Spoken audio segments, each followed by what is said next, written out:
Hi friends, இன்றைக்கி என்ன video அப்படின்னு பார்த்தீங்கன்னா மட்டன் வச்சு நம்ம சூப்பரான தண்ணி குழம்பு செய்ய போகிறோம். மட்டன் தண்ணி குழம்பு செய்ய போகிறோம். வாங்க எப்படி செய்யலாம்னு சொல்லி பார்க்கலாம்.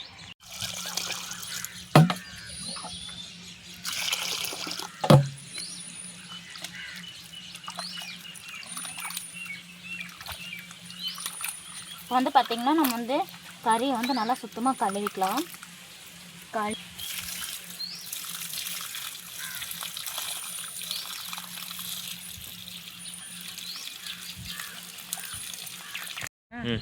இப்போ வந்து பார்த்திங்கன்னா நம்ம கறி வந்து சுத்தமாக கழுவி எடுத்தாச்சு.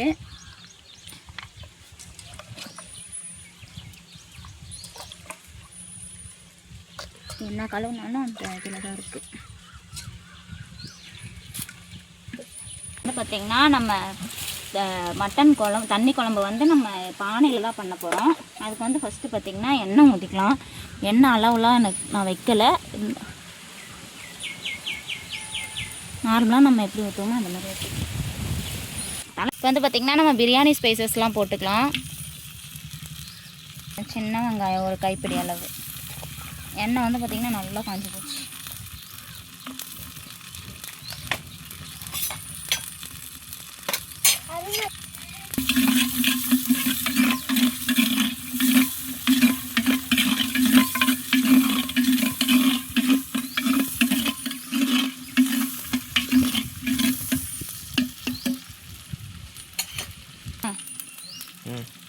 இப்போ வந்து பார்த்திங்கன்னா வெங்காயம்லாம் நல்லா வதங்கிடுச்சு. இப்போ வந்து நம்ம கறியை போட்டுக்கலாம்.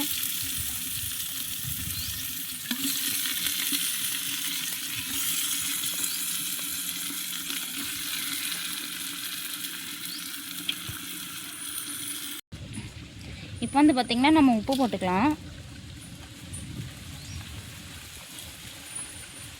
கூடவே மஞ்சத்தூளும் போட்டுக்கலாம். நல்லா கிளறி விட்டு இப்போ கூடவே ஒரு இஞ்சி பூண்டு பேஸ்ட் ஒரு 2 டேபிள் ஸ்பூன் போட்டுக்கலாம். போட்டு நல்லா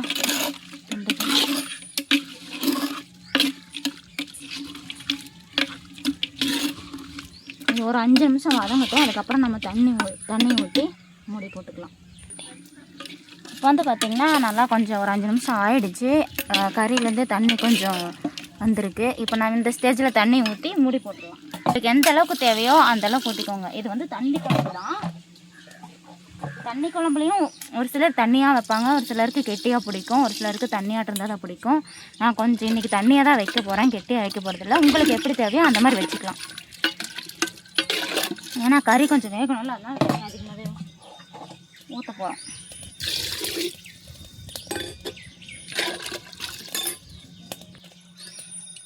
இப்போ நம்ம தேவையான அளவுக்கு தண்ணி ஊற்றியாச்சு. இப்போ வந்து மூடி போட்டுக்கலாம்.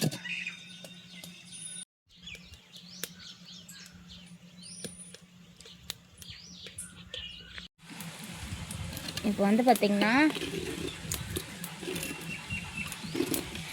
கறி வந்து பார்த்திங்கன்னா நல்லாவே வெந்துக்கிட்டு இருக்குது. ஒரு அரை வேக்காடு வெந்துருச்சுன்னு நினைக்கிறேன். இந்த ஸ்டேஜில் இது ஒரு பக்கம் வேகட்டும். நம்ம வந்து கறிக்கு தேவையான மசாலாலாம் அரைச்சிக்கலாம். மசாலா வந்து நம்ம அரைச்சி தான் போட போகிறோம், ரெடிமேடாக எதுவுமே போடுறது கிடையாது. அதை வந்து நம்ம மசாலா அரைச்சிக்கலாம். ஓகே, இதுக்கு வந்து பார்த்திங்கன்னா நம்ம ஒரு வடை சட்டி வச்சுக்கலாம் மசாலா அரைக்கிறதுக்கு. இதுக்கு வந்து மசாலாவுக்கு வந்து ஃபஸ்ட்டு நம்ம மல்லி போட்டுக்கலாம். மல்லி கூடையே தார்பூ, பட்டை கொஞ்சோண்டு, அதே மாதிரி லவங்கம் கொஞ்சோண்டு போட்டுக்கலாம். அதுக்கப்புறம் பார்த்திங்கன்னா சோம்பு ஒரு ஸ்பூனு,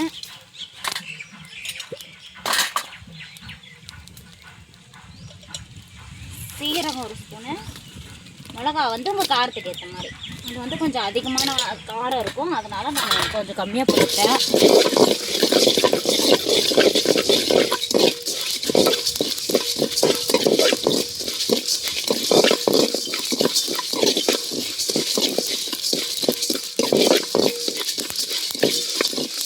எல்லாமே நல்லா வெடிக்க ஆரம்பிக்குது. அடுப்பு நல்லா வேகமாக எரியறதுனால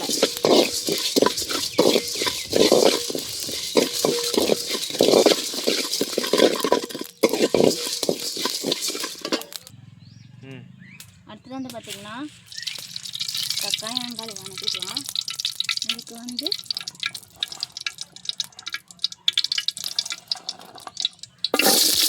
இதில் வந்து பார்த்திங்கன்னா வெங்காயம், தக்காளி, பூண்டு, சந்தியா அக்கா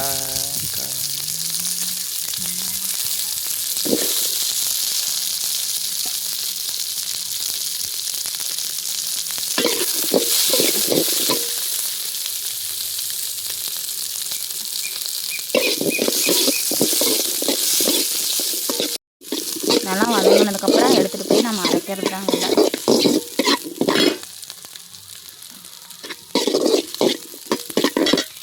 வந்து பார்த்திங்கன்னா மசாலாலாம் நல்லா வதங்கிடுச்சு, தக்காளி வெங்காயம்லாம் நல்லா வதங்கிடுச்சு, மசாலா ஒரு பக்கம் ரெடி ஆகிடுச்சு. இப்போ இதில் வந்து நம்ம தேங்காய் ஒரு 1/2 மூடி போட்டுக்கலாம். தேங்காய் போட்டால் தான் குழம்பு கொஞ்சம் நல்லாயிருக்கும்.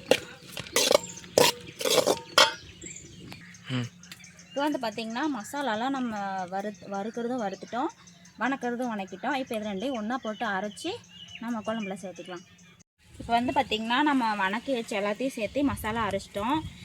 இதை வந்து இப்போ நம்ம அப்படியே கறியில் சேர்த்துக்கலாம். கறி வந்துட்டுருக்கிற கறியில் சேர்த்துக்கலாம்.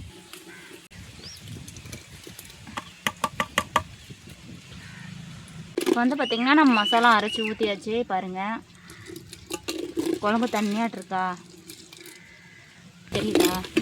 பார்த்திங்கன்னா பார்த்துக்குங்க, இன்னும் கொஞ்ச நேரம் வந்துச்சுன்னா கறி ரெடி ஆயிரும்.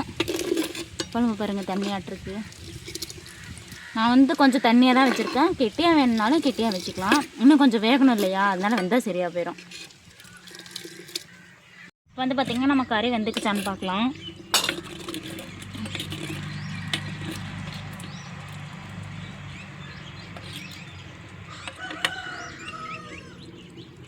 கறி வந்து பார்த்திங்கன்னா நல்லா வெந்துக்குச்சு. இதாக பாருங்கள், நல்லாவே வெந்துக்குச்சு. இப்போ வந்து நம்ம இதை இறக்கிக்கலாம். அடுத்தது என்ன பண்ண போகிறோம் அப்படின்னா, நம்ம வந்து கறியை வந்து தனியாக வணக்க போகிறோம். தண்ணி குழம்பு பாருங்கள் தண்ணி மாதிரி தான் இருக்குது. இந்த மாதிரி தான் வைக்கலான்னு ஐடியா, அதனால் இந்த மாதிரி தான் வச்சுருக்கோம். உங்களுக்கு வேணும்னா நீங்கள் கெட்டியாக வச்சுக்கலாம். கறி நல்லாவே வெந்துருச்சு, எல்லா பீஸும் வெந்துருச்சு. இப்போ நம்ம வந்து அடுத்து தாளிக்க போகிறோம். அதுக்கு வந்து ஃபஸ்ட்டு நம்ம கறி இந்த மாதிரி தனியாக எடுத்து வச்சுக்கலாம்.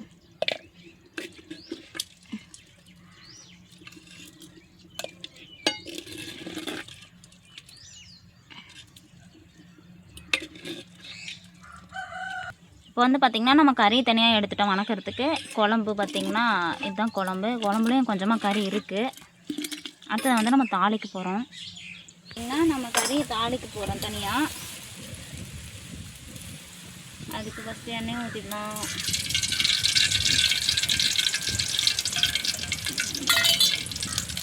அடுத்தது வந்து பார்த்திங்கன்னா எண்ணெய் காஞ்சிடுச்சு.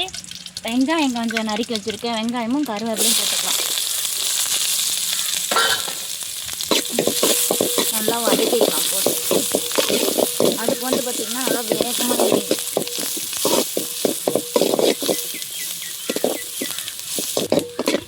இப்போ வந்து பார்த்திங்கன்னா நல்லா வெங்காயம் வதங்கிடுச்சு. இந்த ஸ்டேஜில் நம்ம வந்து மசாலா சேர்க்க போகிறோம். மசாலா வந்து பார்த்திங்கன்னா நான் வந்து நம்ம ஃபஸ்ட்டு குழம்புக்கு அரைச்சி ஊற்றும் போதே இதில் பாதி எடுத்து வச்சுக்கிட்டேன். வணக்கிறதுக்காக எடுத்து வச்சுருந்தேன். அதையும் நம்ம இப்போ சேர்க்க போகிறோம்.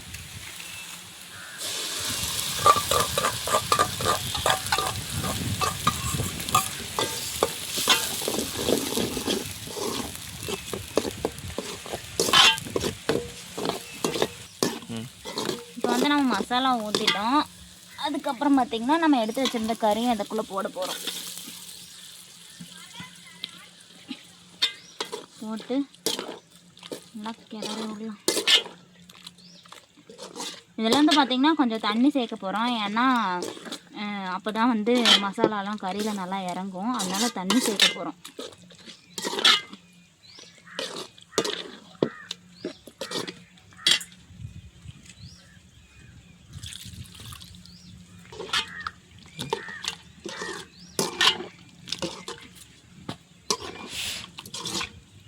இப்போ வந்து பார்த்திங்கன்னா நம்ம தண்ணியும் சேர்த்துட்டோம்.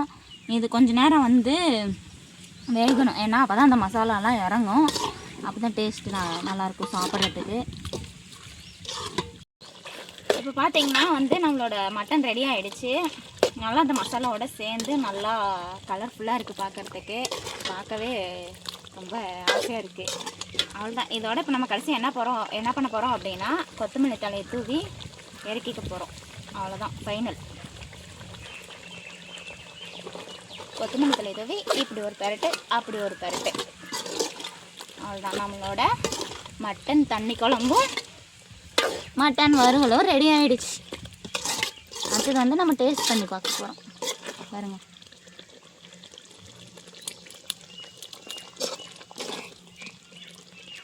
பார்க்கவே நல்லா இருக்குல்ல.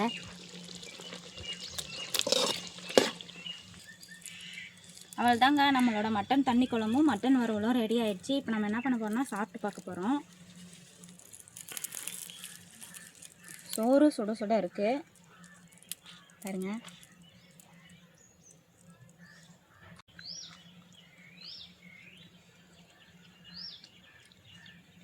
மட்டன் தண்ணி குழம்பு நான் இதுதான் ஃபஸ்ட் டைம் வைக்கிறேன். இதுவும் யூடியூப் பார்த்து தான் வச்சேன். ஆனால் சூப்பராக இருக்குங்க நிஜமாவே. அந்த கெடா விருந்தில் எல்லாம் செய்வாங்களே அந்த மாதிரி இருக்குது சாப்பிட்றதுக்கு. அதில் ஒரு மட்டன் பீஸ் சுடுது வேறு. மட்டன் பீஸும் சாப்பாடும் வச்சு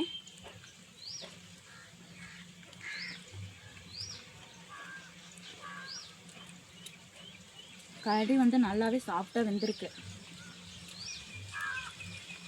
அடுத்தது நம்ம வணக்கின கறி.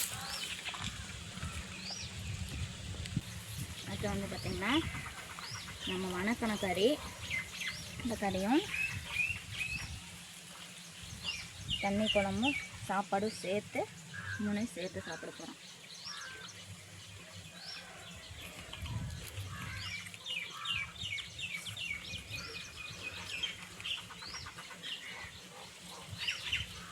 ரொம்ப சூப்பராக இருக்குங்க. நான் இப்போ தான் ஃபஸ்ட் டைம் இந்த மாதிரி செய்கிறேன். இதுக்கு முன்னே செஞ்சுருக்கேன், அது வேறு மாதிரி செஞ்சுருவேன். இப்போ தான் அந்த மாதிரி தண்ணி குழம்புலாம் இப்போ தான் ஃபஸ்ட் டைம் செய்கிறேன். சாப்பிடவே ரொம்ப டேஸ்ட்டாகவும் இருக்குது, சூப்பராகவும் இருக்குது.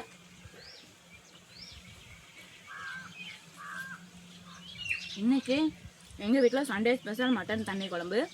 நீங்கள் உங்கள் வீட்டில் என்ன செஞ்சீங்க அப்படின்னு கமெண்ட்டில் சொல்லுங்கள். மறக்காமல் சேனலை சப்ஸ்கிரைப் பண்ணிக்கோங்க. இந்த வீடியோ உங்களுக்கு பிடிச்சிருக்குன்னு நான் நினைக்கிறேன். பிடிச்சிருந்துச்சு அப்படின்னா சப்ஸ்கிரைப் பண்ணுங்கள், லைக் பண்ணுங்கள், ஷேர் பண்ணுங்கள். இதே மாதிரி அடுத்த வீடியோவில் பார்க்கலாம்.